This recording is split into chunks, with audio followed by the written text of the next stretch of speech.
Universitas Bina Mandiri, Fakultas Sains Teknologi dan Ilmu Kesehatan, Program Studi S1 Farmasi, Semester 2, Kelompok 4.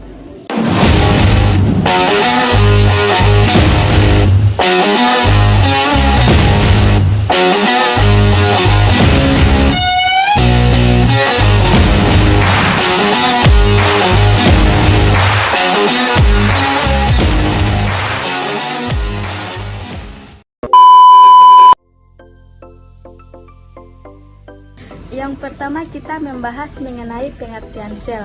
Sel merupakan unit terkecil dari makhluk hidup yang mampu menjalankan semua fungsi kehidupan, seperti pertumbuhan, metabolisme, dan reproduksi. Selanjutnya kita membahas mengenai pengertian metabolisme sel. Metabolisme sel adalah serangkaian proses kimia yang kompleks yang terjadi di dalam sel untuk mempertahankan kehidupan. Berikut jenis-jenis sel. Jenis-jenis sel terbagi menjadi dua, yaitu sel prokariotik dan sel eukariotik. Sel prokariotik tidak memiliki inti sel yang terbungkus membran, contoh bakteri dan archaea. Sel eukariotik memiliki inti sel yang dibungkus oleh membran, contoh sel tumbuhan, sel hewan, fungsi, dan protista. Baik, yang berikut ada struktur dasar sel yang terdiri dari retikulum endoplasma, ribosom, membran sel, inti sel atau nukleus, mitokondria atau aparatus Golgi, dan sitoplasma. Baik, kita masuk di membran sel, yaitu struktur tipis yang mengelilingi sel terdiri dari fosfolipid, ganda, dan protein yang tersebar mengikuti model mosaik cair. Fungsinya yaitu mengatur keluar masuknya zat, menjaga keseimbangan ion, dan melindungi isi sel.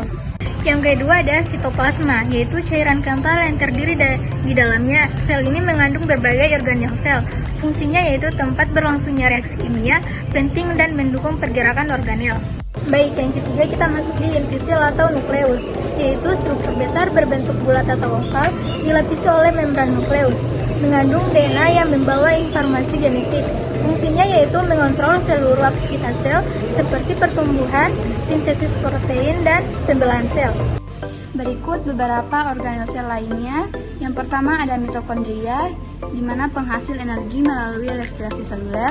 Yang kedua ada ribosom, tempat di mana sintesis protein berlangsung. Yang ketiga ada retikulum endoplasma, yang memproduksi dan mengangkut protein dan lipid. Yang keempat ada aparatus Golgi, yang memodifikasi, menyortir, dan mengemas protein untuk dikirim ke bagian sel lain atau keluar sel. Yang kelima ada lisosom, khususnya di sel hewan, mengandung enzim pencerna untuk memecah zat-zat yang tidak dibutuhkan. Yang keenam ada vakuola, yaitu kantong besar yang menyimpan air, nutrisi, dan zat sisa. Besar di sel tumbuhan, kecil atau tidak ada di sel hewan. Yang terakhir ada kloroplas yang terdapat pada sel tumbuhan yang mengandung pigmen hijau klorofil yang berperan dalam fotosintesis. Baik, kita masuk dalam komposisi sel. Yang pertama ada air 70-90%, berfungsi sebagai pelarut universal, medium transportasi zat, dan tempat reaksi metabolisme. Yang kedua ada protein 10-15%, berfungsi sebagai pelarut universal, medium transportasi zat, dan tempat reaksi metabolisme. Yang ketiga ada lipid 2-5%, berperan sebagai penyusun utama membran sel dan cadangan energi. Yang keempat ada karbohidrat 1-3%, sebagai sumber energi utama membentuk dinding sel pada tumor atau selulosa.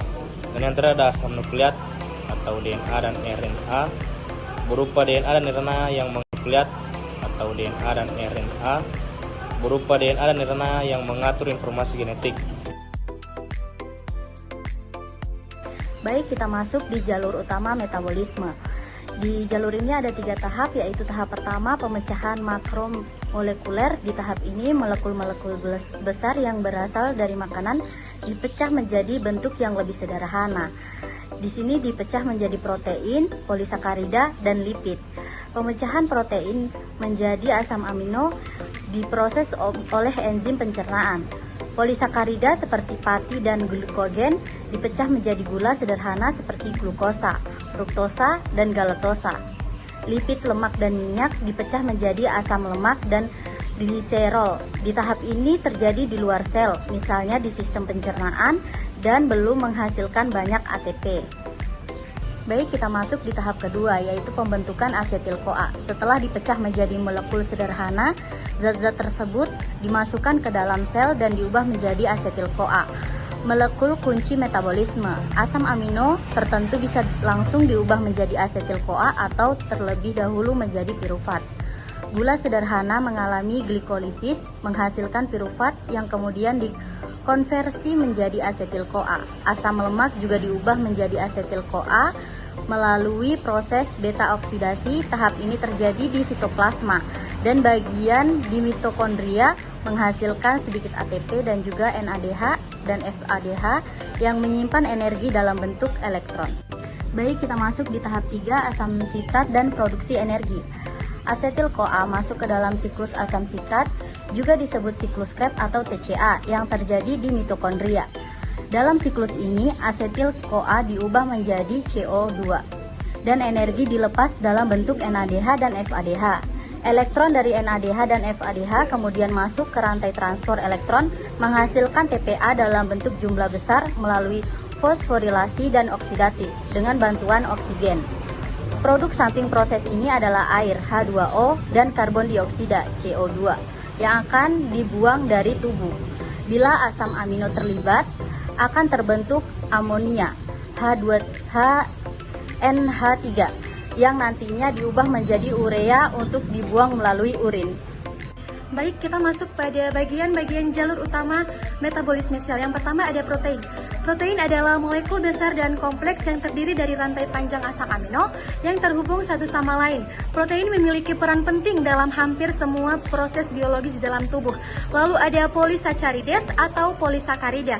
Polisakarida adalah karbohidrat kompleks yang terdiri dari banyak molekul gula sederhana atau monosakarida yang paling terikat dalam rantai panjang. Polisakarida terbentuk melalui proses yang disebut polimerisasi glukosa atau gula lainnya. Lalu masuk pada lipid. Lipid adalah kelompok molekul organik yang tidak larut dalam air tetapi larut dalam pelarut nonpolar seperti alkohol dan eter. Lipid mencakup lemak, minyak, lilin, fosfolipid, dan steroid. Mereka memiliki peran penting dalam struktur sel dan penyimpanan energi. Lalu ada asam amino. Asam amino dalam jalur utama metabolisme berperan sebagai bahan baku yang fleksibel, dapat digunakan untuk membentuk protein, menghasilkan energi, atau diubah menjadi senyawa lain sesuai kebutuhan tubuh. Lalu ada heksosa pentosa. Heksosa adalah gula sederhana monosakarida yang memiliki 6 atom karbon C6H12O6, contohnya glukosa, fruktosa, dan galaktosa. Peran heksosa dalam metabolisme sel, glukosa adalah sumber energi utama bagi hampir semua sel tubuh. Lalu pentosa adalah gula sederhana yang memiliki 5 atom karbon C5H10O5, contohnya ribosa dan deoksiribosa. Peran pentosa dalam metabolisme sel, yaitu pentosa dihasilkan dari jalur pentosa fosfat, bukan jalur glikolisis langsung.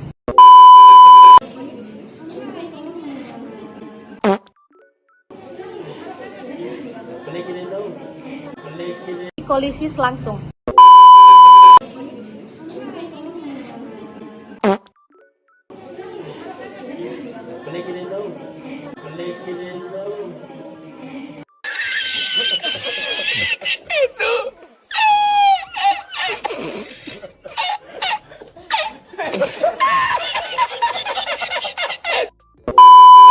S1 Farmasi. Berapa lagi?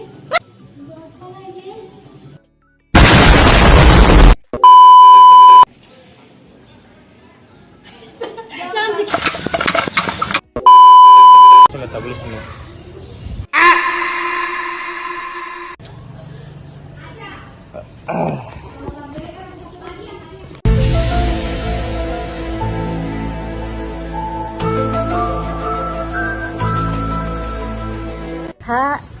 NH3 yang nantinya diubah menjadi urea untuk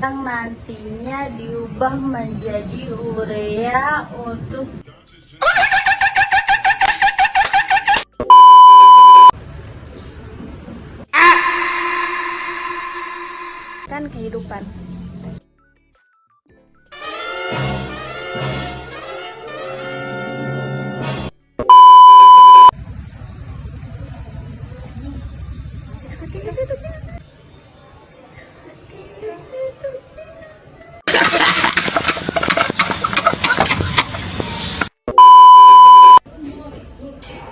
Lalu yang terakhir ada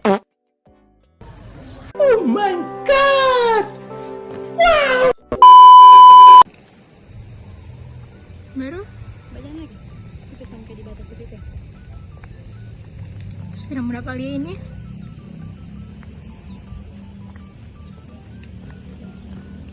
Oke, sudah.